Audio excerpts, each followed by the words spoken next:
இன்று வரலட்சுமி விரதம். வரலட்சுமி விரதம் உருவான புராண கதையை தெரிந்து கொள்ளலாம். மகத நாட்டை சேர்ந்த தெய்வ பக்தி நிறைந்த பெண் சாருமதி.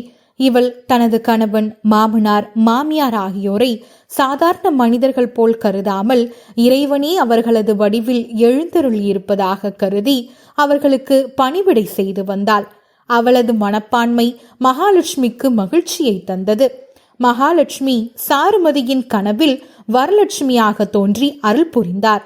என்னை துதித்து வரலட்சுமி விரதம் மேற்கொள்பவர்களது இல்லத்தில் நான் வசிப்பேன் என்று அருளிய வரலட்சுமி அந்த விரத முறையை கூறி மற்றவர்களுக்கு எடுத்துரைக்குமாறும் கேட்டுக்கொண்டாள். சாருமதியும் தேவியின் எண்ணப்படியே அனைத்தையும் செய்து முடித்தாள். இதனால் சாருமதி பல நன்மைகளை பெற்றாள்.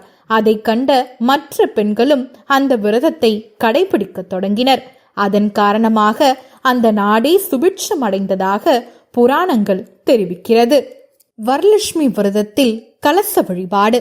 இந்த விரத வழிபாட்டினை படம் வைத்தும் வழிபடலாம். அதே போல கலசம் வைத்தும் வழிபடலாம். இந்த வருடம் மட்டும் விரதம் இருக்க வேண்டுமானால் படம் வைத்து மட்டும் வழிபடலாம். வருடா வருடம் வரலட்சுமி விரதம் இருக்க முடியும் என்றால் கலசம் வைத்தே வழிபடலாம்.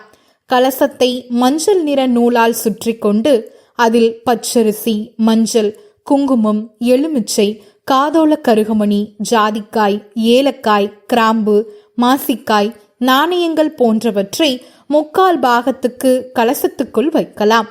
தங்கம், வெள்ளி நாணயங்களையும் சேர்த்து கொள்ளலாம். தேங்காயில் சந்தனம், மஞ்சள், குங்குமம் தடவி பூ சூட்ட வேண்டும். அதில் மாவிலை வைத்து கலசத்தில் வைக்கலாம்.